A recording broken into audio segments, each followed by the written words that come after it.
संस्कृत संज्ञान चैनल में आप सभी का स्वागत है।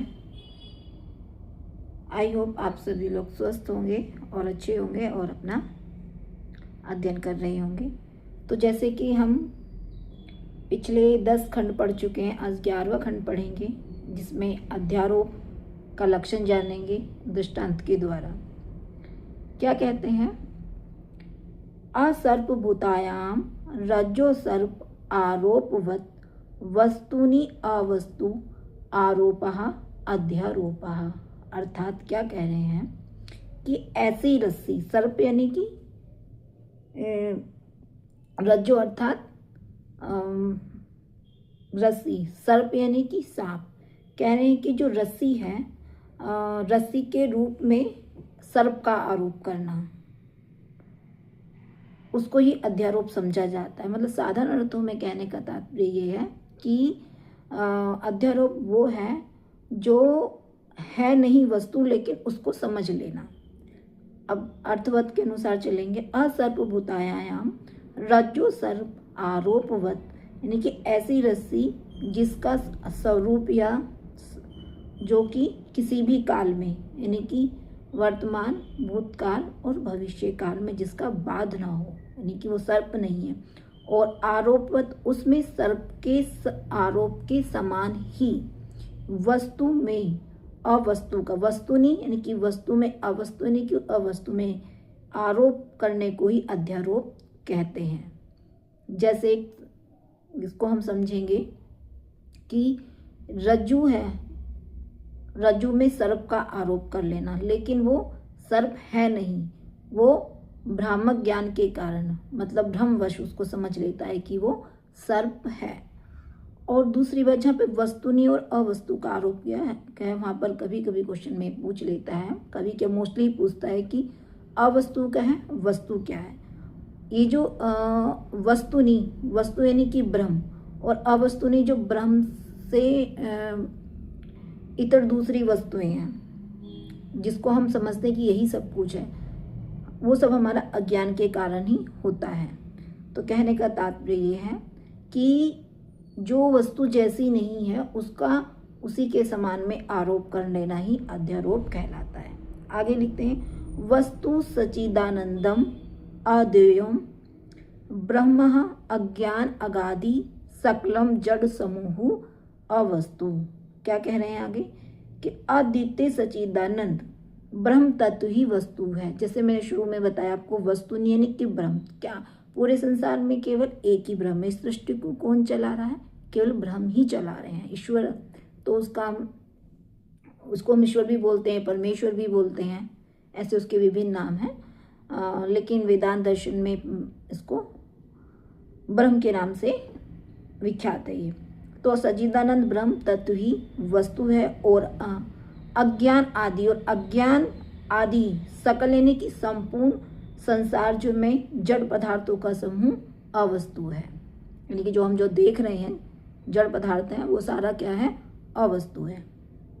आगे है, अज्ञानम तु सद असद भयाम अनिर्वचनीयम त्रिगुणात्मकम ज्ञान विरोधी भाव रूपम यत किंचित इति वदंती अहम अज्ञ इत्यादि अनुभावात देवात्म शक्ति सवगुणे न्युगुणाम इत्यादि श्रुति से। क्या बोल रहे हैं कि अब अज्ञान के बारे में बता रहे हैं, जिसे न सत्य कहा जा सकता है। अज्ञान तो सद, जिसको सत्य भी नहीं कहा जा सकता। असत भया, जिसको असत भी नहीं कह सकते हैं, ठीक है। और अनिर्वचनीय त्रिगुणात्मक, 3 प्रकार के गुण सत, रज और तम से मिलकर बनता है। ज्ञान विरोधी, जो ज्ञान का प्रतिबंधक है, अर्थात जो कभी नष्ट नहीं होने वाला है, ठीक है, ज्ञान से समूल नष्ट होने वाला। और भाव रूपम यत किंचित, यत किंचित माने नहीं कि कुछ, ठीक है, भाव रूपम, और भाव रूप जो कुछ भी है उसे अज्ञान कहते हैं, यानी कि जो कुछ भी बच रहा है। कहने का तात्पर्य ये है कि वह अज्ञान ना तो सत है ना असत है, उन सबसे वो भिन्न है, सत्व गुणों से मिलकर बना है, उनसे वो भिन्न है, इसलिए वो सद सद्भयाम निर्वचनीय कहा गया है। आगे कहते हैं कि मैं अहम अज्ञानिकी, मैं अज्ञानी हूँ, इत्यादि श्रुतियों का मतलब इत्यादि इस प्रकार का अनुभव, यानी कि अहम अज्ञानिकी, मैं अज्ञानी हूँ, मैं जानता नहीं हूँ ऐसे। तो ऐसी जो श्रुतियों का जो हमको जो ज्ञान होता है वह मात्र केवल हमको ब्रह्म का ज्ञान होने पर ही प्राप्त हो पाएगा, अन्य किसी और विशेष साधन से प्राप्त नहीं हो पाएगा। अदेवात्म शक्ति स्वगुणे निगुणाम, तो ये जो श्रुति है ये श्वेतासुर उपनिषद के पहले अध्याय का 3रे श्लोक में है। क्या कह रहे हैं कि देवात्म शक्तिम स्वगुणे निगूढ़ाम, प्रकाश रूप आत्मा की शक्ति अपने ही गुणों में छिपी रहती है। स्वगुण यानी कि अपने, निगुण माने छुपना, यानी कि जो देवताओं की जो शक्ति है, यहाँ देवात्मा यानी कि आत्मा से लेंगे, यहाँ पे आत्मा की जो शक्ति है प्रकाश है अपने ही अंदर छुपी रहती है। अब ये जो 3 प्रकार के जो गुण होते हैं सत्व रजत, उनके अलग अलग कार्य होते हैं। जैसे सत्व गुण क्या देता है हमको, शुद्धता देता है, पवित्रता देता है, इस तरह से। तो वो जो ऐसी जो शक्ति है, जिस तरह का जो गुण है वो अपने अंदर ही स्थापित है। आदि श्रुतियां इसको प्रमाणित करती हैं। और ये एक चीज और इसमें हम जानने का प्रयास करेंगे कि जो अज्ञान है वो कैसा है, त्रिगुणात्मक है। त्रिगुणात्मक सत्व रज और तम से परिपूर्ण है। उसमें सत्व भी है, रज भी है और तम।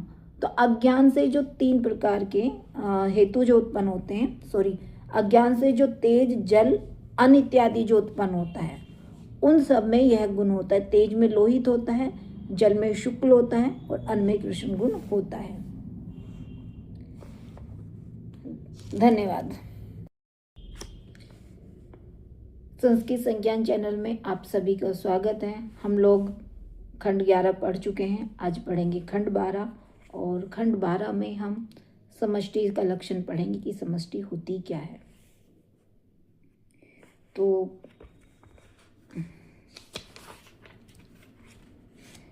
तथा ही यथा वृक्षाणां समष्टि अभिप्रायेण वनम इति एकत व्यापदेशो, यथा वा जलानां समष्टि अभिप्रायेण जलाशय इति, तथा नानात्वेन प्रतिभासमानां जीवगत अज्ञानानां समष्टि अभिप्रायेण तद एकतो व्यापदेशः अजाम एकम इत्यादि श्रुते। क्या कह रहे हैं कि तथा ही, जैसे कहा गया है, या जैसे, यथा मतलब जैसे, ठीक है। वृक्षानाम समष्टि, वृक्षों के समष्टि, साधारण रूप में समझेंगे। देखो समष्टि होती क्या, समष्टि का अर्थ होता है समूह। अब समूह क्या है, मतलब सभी को व्याप्त करने वाला होता है। जैसे अगर हम कहें कि वन क्या है, एक वृक्षों का समूह। लेकिन अगर हम कहें कि ये आम का पेड़ है, ये अमरूद का पेड़ है, ये अनार का पेड़ है, अब अलग अलग जो पेड़ की हम बात कर रहे हैं वो व्यष्टि के उसमें जाएगा। और जो एकदम समूह की बात करता है, हमने वन बोल दिया, तो वन में क्या हो गया कि सारे ही अब पेड़ आ गए हैं, सारे ही वृक्ष आ चुके हैं। तो समझेंगे, ठीक है।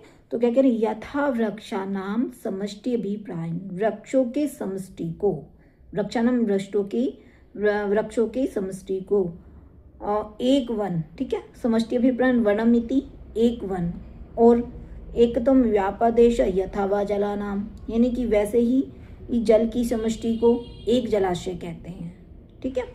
अभी वैसे ही नानात्वन प्रतिभासमान जीवगत अज्ञान, वैसे ही जीवों में अनेक प्रकार से, नानात्वन अनेक प्रकार से प्रतीत होने वाला अज्ञान की समष्टि को श्रुतियों में एक अजन्मा यानी अजाम, ये एक श्रुति है, ये श्वेताश्वर उपनिषद के 4थे अध्याय के 5वें श्लोक में आई है, के द्वारा निर्दिष्ट किया जाता है या उसको बताया जाता है। कहने का तात्पर्य ये है कि जब भी हम समष्टि व्यष्टि की बात करते हैं तो समष्टि सबसे पहले हमने जाना कि समूह की बात कर रहा है, ठीक है।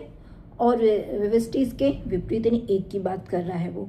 और वैसे ही जैसा मतलब यहाँ पे हम देख रहे हैं कि वन, वैसे ही मनुष्य अज्ञान के कारण उसका शरीर जो नाना प्रकार का जो प्रतीत होता है वो अज्ञान के कारण होता है, लेकिन वह क्या है, एक ही।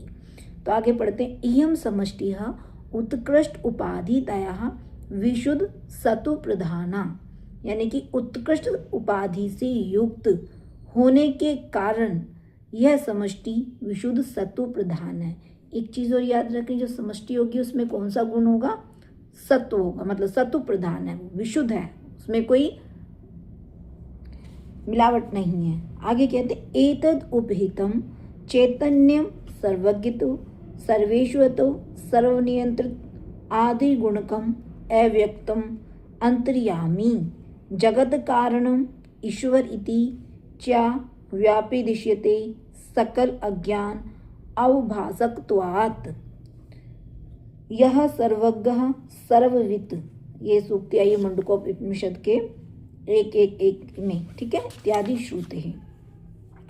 क्या कह रहे हैं, एतद उपहितम, इससे उपहित यानी इस प्रकार की उपाधि से युक्त, चैतन्य सभी का ज्ञाता होता है, सर्वज्ञ यानी कि सभी का ज्ञाता, और सर्वेश्वर सभी को स्वामी, सबका नियंता, आदि गुणों से युक्त और समस्त अज्ञान को प्रकाशित करने के कारण अव्यक्त, अंतर्यामी और जगत कारणम और जगत का कारण होने के कारण उसको ईश्वर कहा जाता है।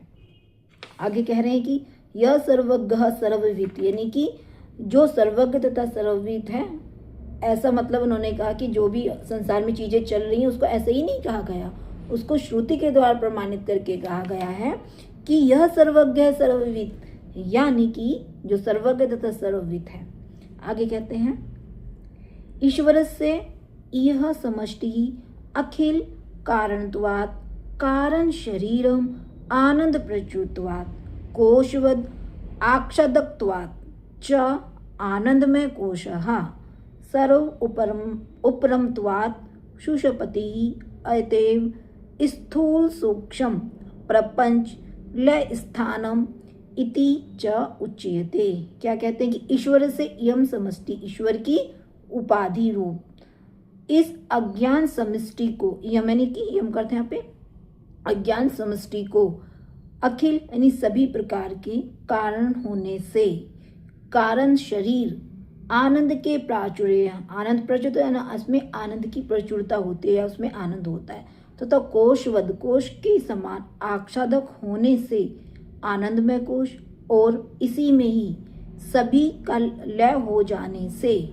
और इसमें सभी का लय हो जाए, इसको सुषुप्ति भी कहते हैं। अतः इसे स्थूल सूक्ष्म जगत प्रपंच का लय स्थान भी कहा जाता है। कहने का तात्पर्य है, एक बार इसको साधारण शब्दों में जानेंगे कि ईश्वर की उपाधि रूप जो है वो अज्ञान समष्टि को सभी प्रकार के प्रपंच होने से कारण शरीर होता है, ठीक है, और आज इसमें आनंद होगा, आनंद की प्रचुरता होगी, वो आच्छादक होने से आनंदमय कोश, और इसी में सभी का लय हो जाने से, जब इसमें सबका लय हो जाता तो सुषुप्ति कहलाती है।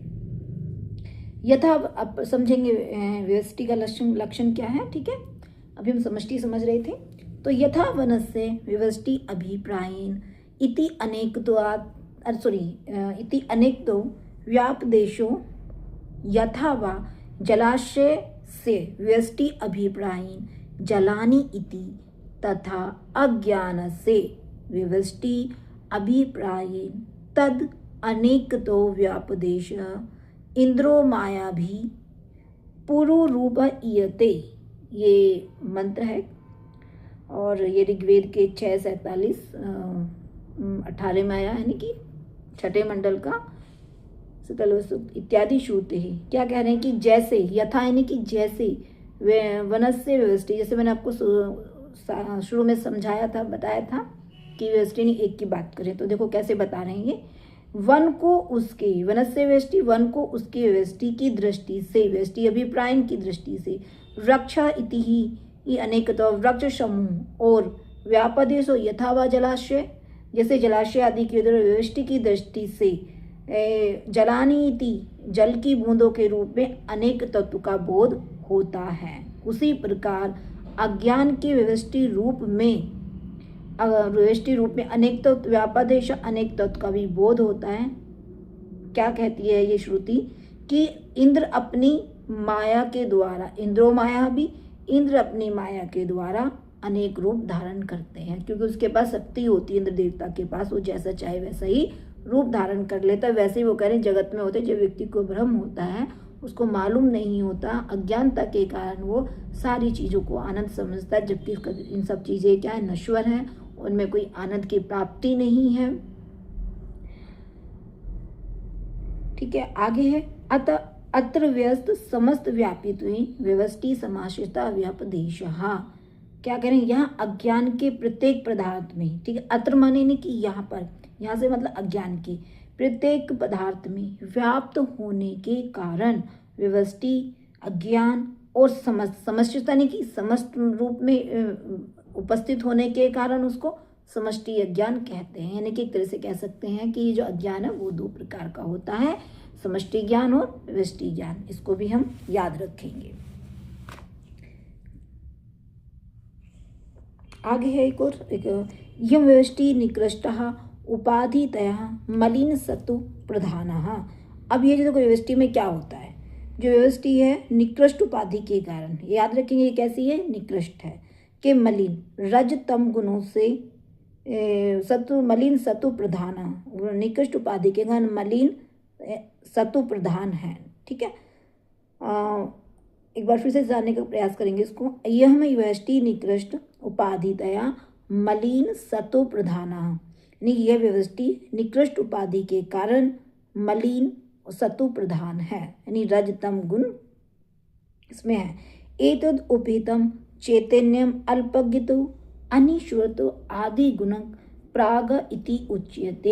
एक अज्ञान अवभासकत्वात्, क्या बोल रहे हैं कि एक अज्ञान का अवभासक होने के कारण अल्पज्ञ अनिश्वर आदि गुणों वाले इस उपाधि युक्त चैतन्य को प्राग कहते हैं। अब समझेंगे, क्वेश्चन आ जाए कि प्राग कहते किसे हैं, तो जानेंगे कि जो अल्पज्ञ है और अनिश्वर आदि गुणों से युक्त, उपाधि से जो युक्त है उसको प्राग कहा जाता है। अस्य प्रागत्वम अस्पष्ट उपाधितया अनिति प्रकाशत्वात्, अस्पष्ट उपाधि युक्त और अल्प प्रकाशक के कारण इसको हम प्राग भी कहते हैं। किस वजह से प्राग कहेंगे, एक तो अस्पष्ट उपाधि होगी और दूसरा इसकी मतलब इसमें प्रकाश भी, मतलब कह रहे कि प्रकाश होगा और वो अस्पष्ट होगा, नहीं स्पष्ट नहीं दिखेगा, और दूसरा क्या होगा उसमें अल्प यानी कि बहुत कम उसमें प्रकाश होगा, इसलिए उसको हम प्राग कहते हैं। अस्य अपि इदम अहंकार आदि कारणत्वात् कारण शरीरम आनंद प्रचुत्वात् कोशवत् आच्छादकत्वात् च आनंदमय कोशः सर्व उपरमत्वात् शोषपति एतौ स्थूल सूक्ष्म शरीर परपंच लय स्थानम इति च उच्यते। बोल रहे हैं कि इस व्यष्टि रूपी प्राग के भी व्यष्टि अज्ञान को अहंकार आदि, यानी कि इस व्यष्टि रूपी प्राग, याद रखेंगे यहाँ पे जो अस्य है ना, तो इसका मतलब यहाँ पर व्यष्टि रूप प्राग के भी व्यष्टि अज्ञान को अहंकार आदि का कारण होने से, कारण शरीर और उसमें आनंद का प्राचार्य होने से, कोश के समान, ठीक है, आनंदमय कोश और आनंदमय कोश, ठीक, और तथा समस्त इंद्रियों का सर्व उपरमत्वात्, यानी सभी इंद्रियों का उसमें उपरम यानी कि लय हो जाना, उसे मतलब विलीन हो जाना उसी में, सुषुप्ति, और इसी कारण से इसे स्थूल सूक्ष्म देह प्रपंच का लय स्थान भी कहते हैं। धन्यवाद।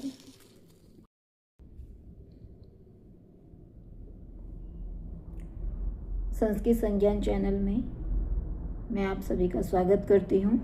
आप सभी लोग स्वस्थ होंगे, अच्छे होंगे। और आज हम पढ़ेंगे खंड 14। पिछले में हमने खंड 12 और 13 एक साथ पढ़ा दिया था, अभी पढ़ेंगे 14।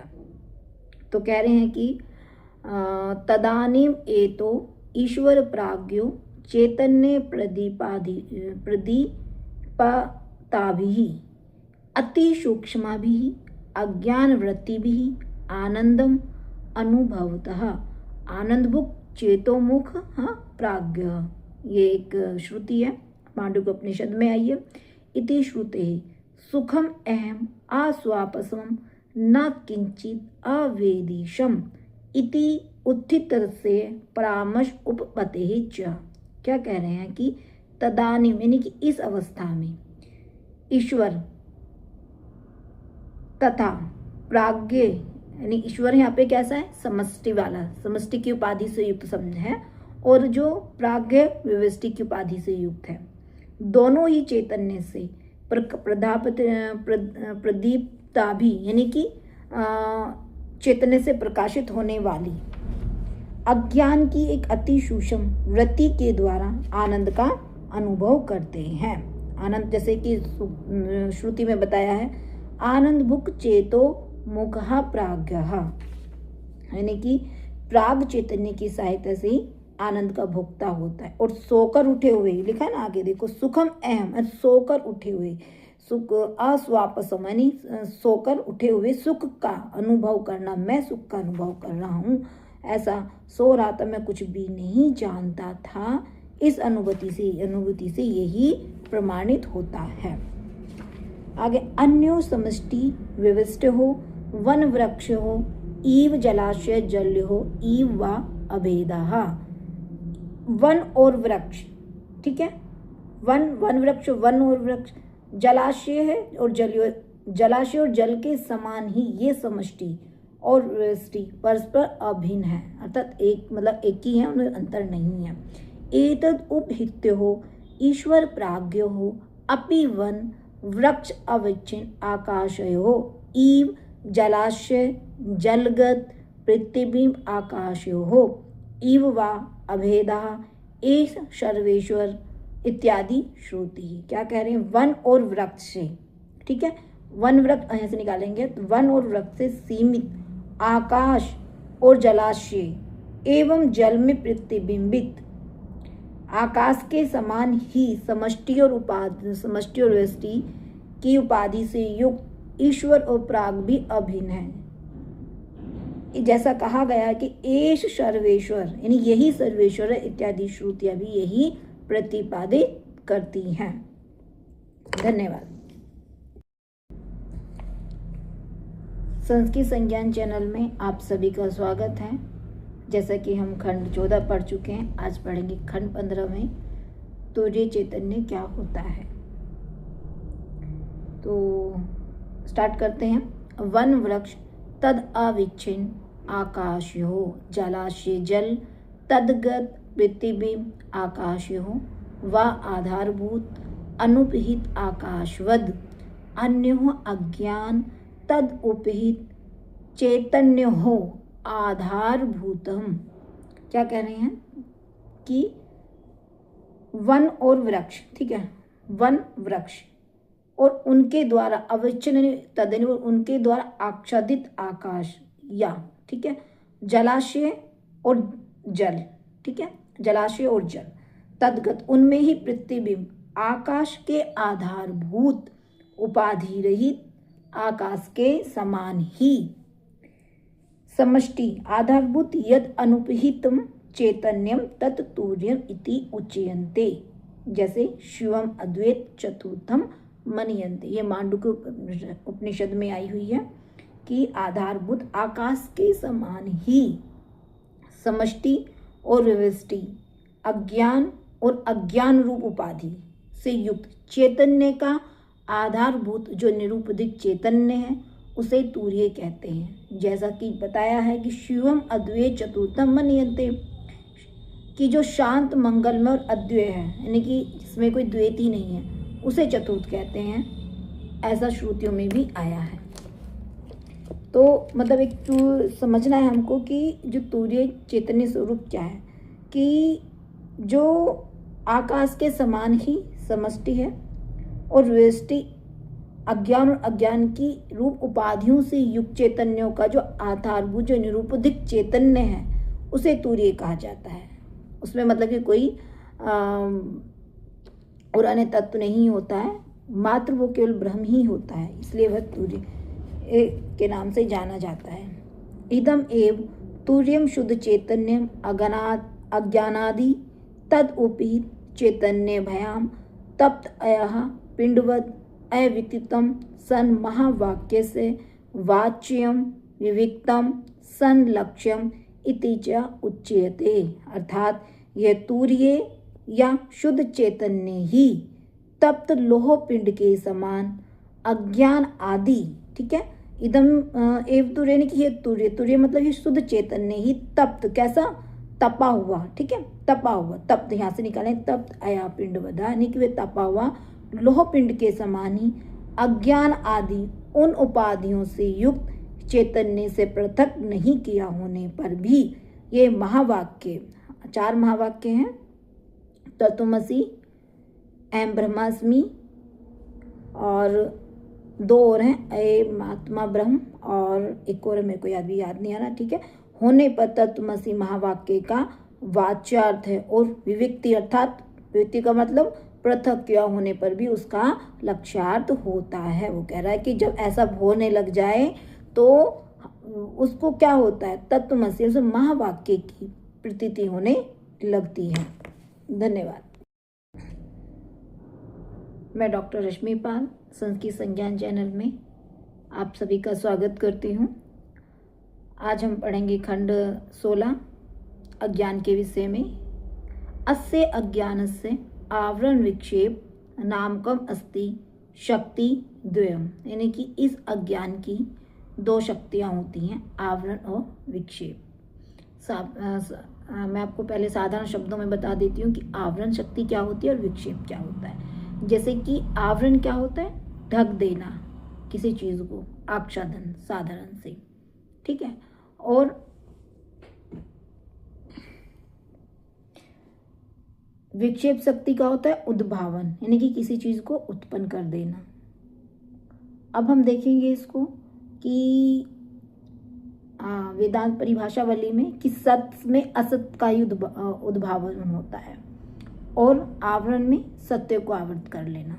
तो जो आवरण जो शक्ति होती है वह आत्मा के सच्चित आनंद और स्वरूप को ढक लेती है, इसलिए उसको हम आवरण शक्ति कहते हैं, ठीक है। और विक्षेप शक्ति क्या होती है, ब्रह्म से लेकर स्थावर प्राणियों तक समस्त नाम रूपात्मक जगत की जल में बुलबुलों की भांति सृष्टि करती रहती है। कहने का तात्पर्य यह है कि आवरण तो क्या होता है, चीज़ों को ढक लेता है। जैसे साधारण से अर्थ से में पता चल रहा है कि भी ढक देना, आवरण, आच्छादन।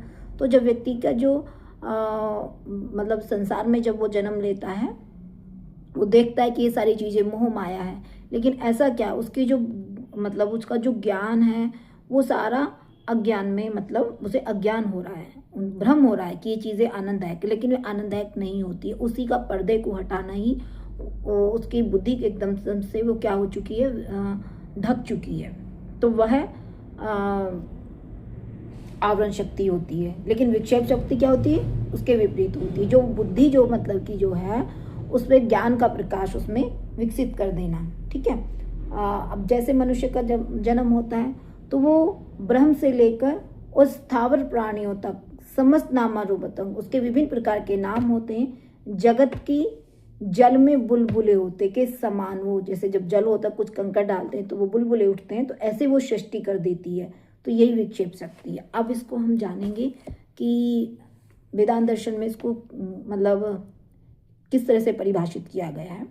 आवरण शक्ति तावत अल्पोऽपि मेघः अनेक योजन आयतम आदित्य मंडलम अवलोकयुक्त नयनपथ पीधायकतया यथा आच्छादयति इव। क्या कह रहे हैं कि जैसे आवरण शक्ति के बारे में जानेंगे, जैसे बादल का, ठीक है, मेघ यानी कि बादल का एक छोटा सा टुकड़ा अनेक योजन परिधि, आयतम यानी परिधि यानी कि विस्तार, ठीक है, आयतम यानी कि विस्तार वाली सूर्य मंडल की और देखने वालों की दृष्टि पथ को अवरुद्ध कर मानो सूर्य को ढक देता है, वैसे ही क्या करता है, नयनपथ पिधाक्त आक्षति व अज्ञानम परीक्षिष्णम अपि आत्मनम अपरीक्षणम असंसारिणम अवलोक युतुबुद्धि पिधायकतया आक्षदति इव तादृशम सामर्थ्यम। ठीक है, क्या कह रहे हैं कि वैसी अज्ञान की आवरण शक्ति में ऐसी सामर्थ्य है कि वह सीमित होकर भी दृष्टा की बुद्धि को बाधित कर देती है। उसमें असीम अजन्मा आत्मा को ढक देता है। और कहा भी गया है कि जैसे ही घनक्षत दृष्टि घनक्षत अक्रम यथा मन्यते निष्प्रभम चाति मूढ़ा, यानी कि जैसे एक अति मूढ़ व्यक्ति की दृष्टि मेघ से आक्षण हो जाने पर उसे सूर्य ही आच्छादित और प्रभाहीन दिखाई देता है। नेत्रोपति स्वरूप अहम आत्मा तथा बधवत भाति यो मूढ़ दृष्टि है सह नित्योपलब्धि स्वरूप अहम आत्मा, यानी वैसी मूढ़ दृष्टि यानी अज्ञानी व्यक्ति को जो कि नित्य बोध स्वरूप तत्वबोध बुद्ध के समान प्रतीत होता है, वही आत्मा मैं हूँ। देखो इन्होंने क्या बताया है, थोड़ा कठिन है लेकिन कठिन है नहीं। देखो कि आवरण शक्ति को समझने का इन्होंने बताया है। एक उदाहरण दे सूर्य के बादल के द्वारा, ठीक है। अब आकाश है, आकाश में सूर्य निकलता है, लेकिन जब बारिश होती है तो बादल उमड़ते हैं दिन में भी, ठीक है। जब बादल उमड़ते हैं तो जो बादल होते हैं वो सूर्य के प्रकाश को ढक लेते हैं, दिखाई नहीं देता, वही उसकी आवरण शक्ति है। लेकिन क्या सूर्य था उसमें, मतलब विचारणीय विषय ये है कि उसमें सूर्य है, लेकिन एक अज्ञानी व्यक्ति है, उसको लग रहा है कि सूर्य अब प्रभा से हीन हो गया है, उसमें सूर्य का प्रकाश नहीं है। लेकिन ऐसा नहीं होता, वो ऐसा अज्ञान के कारण वो समझता है वहाँ पे बादल सूर्य होता है, सूर्य किरणों से युक्त होता है, उसमें प्रभा की किरणें ऐसी ही होती हैं। लेकिन क्या एक बादल के आने से उसकी प्रभा ढक जाती है, लेकिन जैसे ही वो ढक हटती है तो फिर हमें वो सूर्य पहले की भांति सूर्य को इस लोक को प्रकाशित करता है, ठीक है। तो आगे चलते तो वैसे ही वो कह रहे हैं कि वैसे ही एक मूढ़ व्यक्ति जो होता है नित्य बोध स्वरूप तत्व बुद्धि के समान ही प्रतीत होता है, वही वह आत्मा है। अन्य आवर्त से आत्मनः कृततत् भोक्तृ सुखितत् दुखितत् आदि संसार संभावना अपि भवति यथा स्व अज्ञानेन आवृत्तयाम रज्ज्वाम सर्पतव संभावना। क्या कह रहे हैं कि जिस प्रकार समझेंगे अन्य आवर्तयाम आत्मा, यानी कि जिस प्रकार रस्सी में अपने अज्ञान से आवर्त, नीचे की लाइन से लिखे रज्जम सर्पतव संभावना, यानी कि जिस प्रकार रस्सी में अपने अज्ञान से आवृत हो जाने पर सब तत्व की प्रतीति होती है। अभी शुरू में हमने पढ़ा था अध्यारोप और अध्यास, अध्यारोप और अध्यास, अपवाद, ठीक है।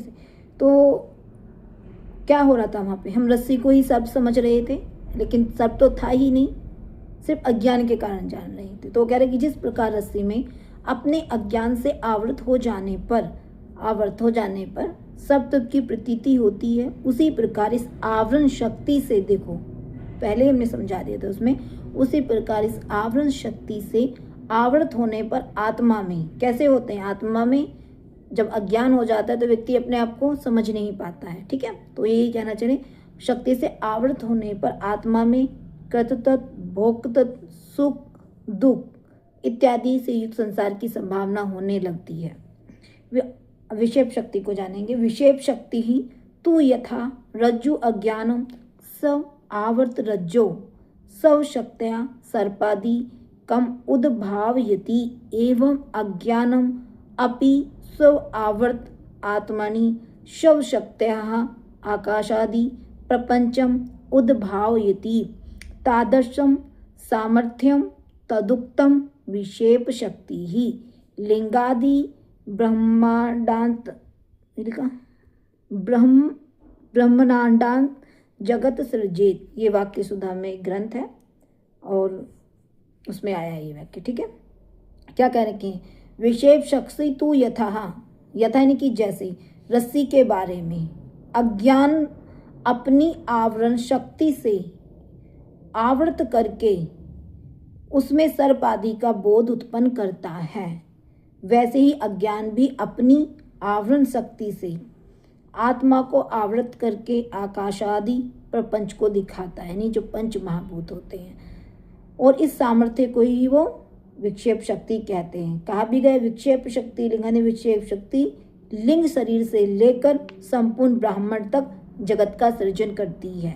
कौन? विक्षेप शक्ति ही ऐसी होती है। शुरू में हमने बताया था ना कि ब्रह्म से लेकर स्थावर प्राणियों तक का, तो यही विक्षेप शक्ति काम करती है कि संपूर्ण जगत का सृजन करती है, जगत को रचती है।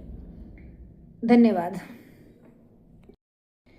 संस्कृत संज्ञान चैनल में आप सभी का स्वागत है। हम लोग पढ़ रहे थे खंड 16 और अभी खंड 17 में पढ़ेंगे कि शक्ति द्वयवद अज्ञानम उपीतम चैतन्यम स्वप्रधानया निमित्तम स्व उपाधि प्रधानतया उपादानम च भवति। यानी कि आवरण और विक्षेप शक्ति के बारे में जाने कि दोनों प्रकार की शक्ति वाले द्वयवद, यहाँ पे तात्पर्य आवरण और विक्षेप शक्ति वाले अज्ञान रूपी उपाधि से युक्त चैतन्य अपनी प्रधानता से, स्वप्रधानता या अपनी प्रधानता से निमित्त कारण है। कैसा कारण है? अपनी प्रधानता के कारण वो निमित्त कारण है, लेकिन उपाधि की प्रधान से वो कैसा है? उपादानम च भवति।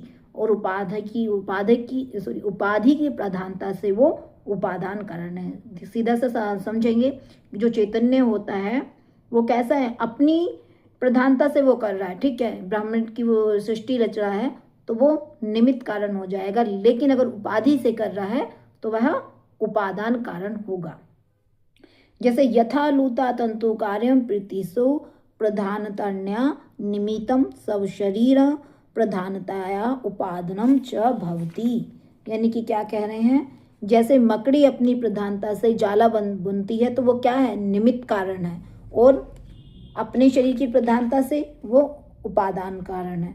यथा लूता तंतु कार्य मिति, यानी कि अपनी प्रधानता से, मतलब अपनी प्रधानता से वो कर रही है, जाला बना रही है तो निमित्त कारण है, लेकिन उसमें वो शरीर को लगा रही है तो शरीर की प्रधानता से वो क्या है?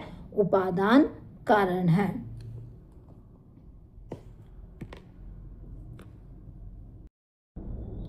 संस्कृत संज्ञान चैनल में आप सभी का स्वागत है। आज हम पढ़ेंगे खंड 18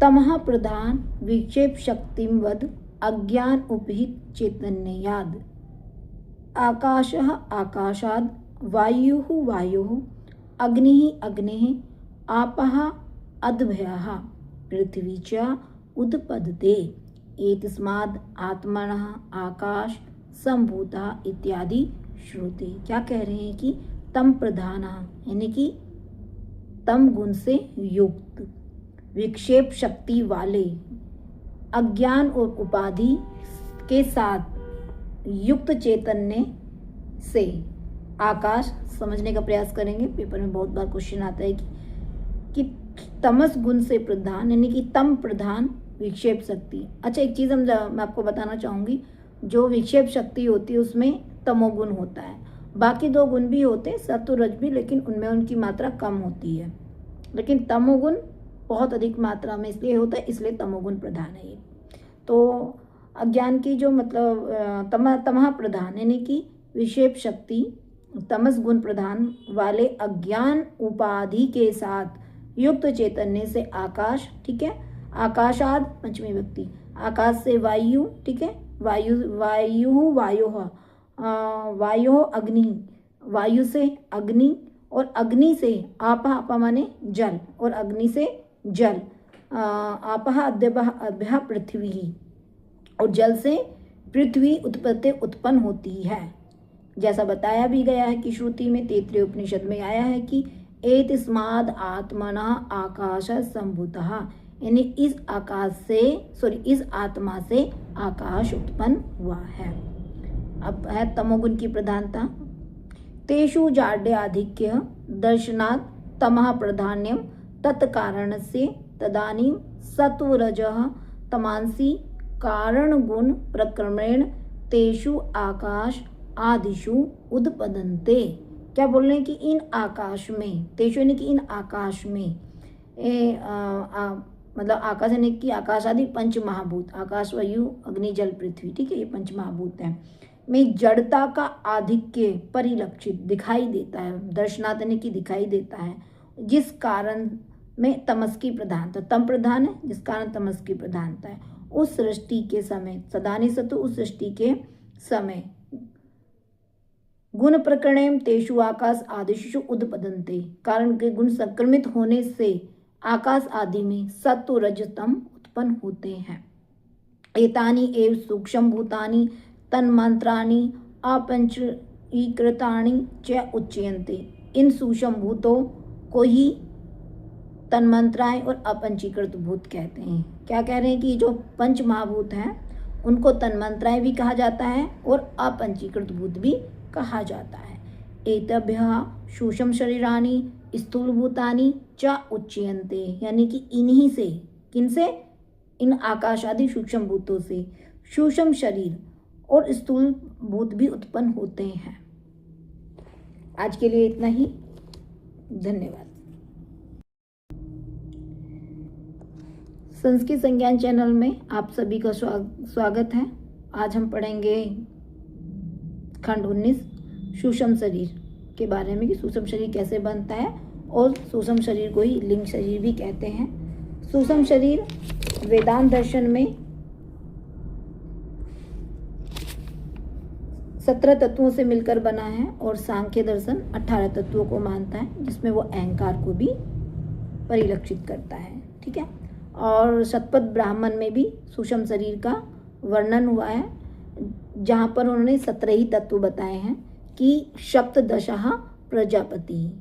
तो शतपथ ब्राह्मण में भी हमें सूक्ष्म शरीर की संकल्पना प्राप्त होती है। सूक्ष्म शरीरानि सप्तदश अव्ययानि लिंग शरीरानि, 17 अवयव के लिए के लिंग शरीर को ही सूक्ष्म शरीर भी कहते हैं। यानी कि सूक्ष्म शरीर को लिंग शरीर को सूक्ष्म शरीर भी कहा जाता है। अव्यः तु ज्ञानेन्द्रिय पंचक बुद्धिमनसी कमेन्द्रिय पंचकम वायु पंचकम च इति। 5 ज्ञानेन्द्रियां, ठीक है, समझेंगे। 5 ज्ञानेन्द्रियां, तो ज्ञानेन्द्रिय पंचकम, 5 ज्ञानेन्द्रियां, बुद्धि मनसी मन, और कर्मेंद्रियां 5 कर्मेंद्रियां, और पंच प्राण, ये हमारे लिंग शरीर को ले सप्तदश की गणना करते हैं। तो ये पंच ज्ञानेन्द्रियां तो हम जाने हैं कि चोट त्वक चक्षु जीवा, ठीक है। और पंच कर्मेंद्रिय वाणी पाणी पायु पाद इत्यादि, ठीक है। और पंचवायु प्राण अपान इत्यादि। तो ये सारे जो जितने भी तत्व हैं वो सूक्ष्म शरीर का निर्माण करते हैं। लेकिन सांख्य दर्शन, ठीक है, सांख्य दर्शन 18 तत्वों को मानता है और उसमें 18वां तत्व है अहंकार। आगे बढ़ते हैं। अव्यः तु ज्ञानेन्द्रिय पंचकम बुद्धि, अच्छा ये लाइन तो होगी, ठीक है। ज्ञानेन्द्रियानि श्रोतत्वक चक्षुर्जीवा घ्राण आख्यानि, जो मैंने अभी आपको शुरू में बताया वही है कि जो ज्ञानेन्द्रियां हैं वो कौन कौन सी बता रहे हैं कि श्रोत यानी कि कान, त्वक त्वचा, चक्षु नेत्र, और जीवा यानी कि जीव, और घ्राण यानी नासिका। ये 5 हमारी क्या है, ज्ञानेन्द्रियां हैं। एतानि आकाश आदिनानां सात्विक अंशेभयोः वैस्तवाः पृथक पृथक कर्मेण उद्पदन्ते, यानी ये जो ज्ञानेन्द्रियां हैं आकाश आदि भूतों के अलग अलग सात्विक अंश से, कैसे, सात्विक अंश से क्रमशः अलग अलग ही उत्पन्न होते हैं। आगे है बुद्धि नाम विनिश्चात में कहा अंतःकरण वृत्ति, यानी जो अंतःकरण की जो निश्चय करने वाली होती है वृत्ति, उसको बुद्धि कहते हैं। फिर मन का लक्षण बताते हैं। मनो नाम संकल्प विकल्पा नाम अविकल्प में कहा अंतःकरण वृत्ति, यानी अंतःकरण की संकल्प और विकल्प करने वाली वृत्ति। कैसी है वो, संकल्प और विकल्प करेगी, दोनों करेगी, संकल्प भी करेगी और विकल्प भी करेगी। तो वहां पर कौन सी वृत्ति होगी, मन की होगी।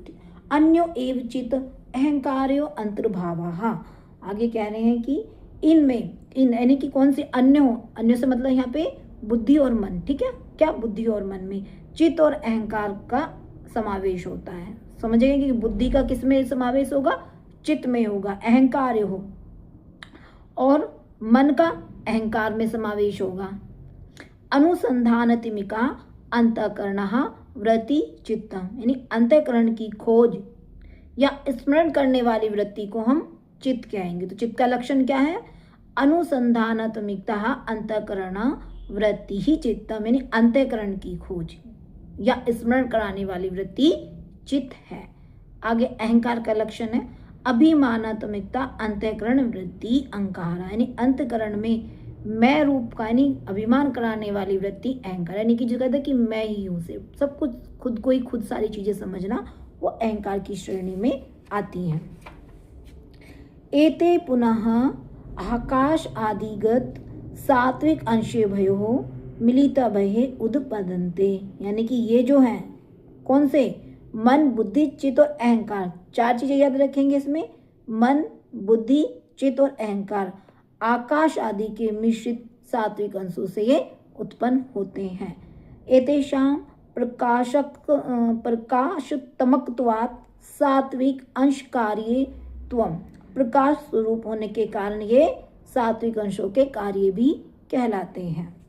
धन्यवाद। संस्कृत संज्ञान चैनल में आप सभी का मैं स्वागत करती हूँ। आई होप आप सभी लोग स्वस्थ होंगे और अच्छे से अपनी तैयारी कर रहे होंगे। तो आज हम पढ़ेंगे खंड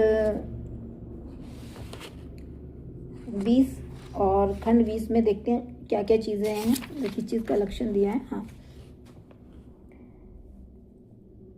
इयं बुद्धि ही ज्ञानेन्द्रिय सहिता विज्ञान में कोशो भवति। क्या कह रहे हैं, ज्ञानेंद्रियों के साथ मिलकर, किसके साथ, ज्ञानेंद्रियां, पंच ज्ञानेंद्रियों के साथ मिलकर यह बुद्धि, यम बुद्धि यानी कि यह बुद्धि विज्ञान में कोश को बनाती है। तो विज्ञान में कोश का निर्माण किससे होता है, पंच ज्ञानेंद्रियों और बुद्धि से विज्ञान में कोश बनता है। आगे कह रहे हैं अयम कर्तृत्व भोक्तृत्व सुखी तत्व दुखी तत्व आदि अभिमानत्वेन इहि लोक परलोकगामी व्यवहारिको जीव इति उच्यते, यानी कि यह कौन यह अभी हम क्या पढ़ा रहे थे, विज्ञान में कोश, ठीक है, यह विज्ञान में कोश कर्तृत्व भोक्तृत्व सुख दुख आदि अभिमान से युक्त होने के कारण यही लोक यानी इस लोक में भी, परलोक यानी परलोक में भी आवागमन करने वाला व्यवहारिक जीव कहलाता है। आगे मनः तु ज्ञानेन्द्रिय सहितम सन मनोमय कोश भवति। अच्छा, अब मनोमय कोश कैसे बनता है, तो ये भी क्या कह रहे हैं, ज्ञानेन्द्रियों और मन के साथ। तो मन में कोश का निर्माण कैसे होता है, मन और पंच ज्ञानेन्द्रियां और बुद्धि का विज्ञान में कोश का निर्माण बुद्धि और पंच ज्ञानेन्द्रियों से विज्ञान में कोश का निर्माण होता है। और एक चीज है, तो विज्ञान में कोशयुक्त आत्मा को जीव कहा जाता है, ठीक है। और ये कोश हमारे 5 प्रकार के होते हैं, आनंदमय कोश, विज्ञान में, मनोमय, प्राणमय और अन्नमय। इनमें जो विज्ञान में और मनोमय और प्राणमय कोश है, ये 3 जो कोश हैं, इनसे ही ये सूक्ष्म शरीर का निर्माण होता है। ये स्थूल से सूक्ष्म शरीर की ओर चलते हैं। धन्यवाद।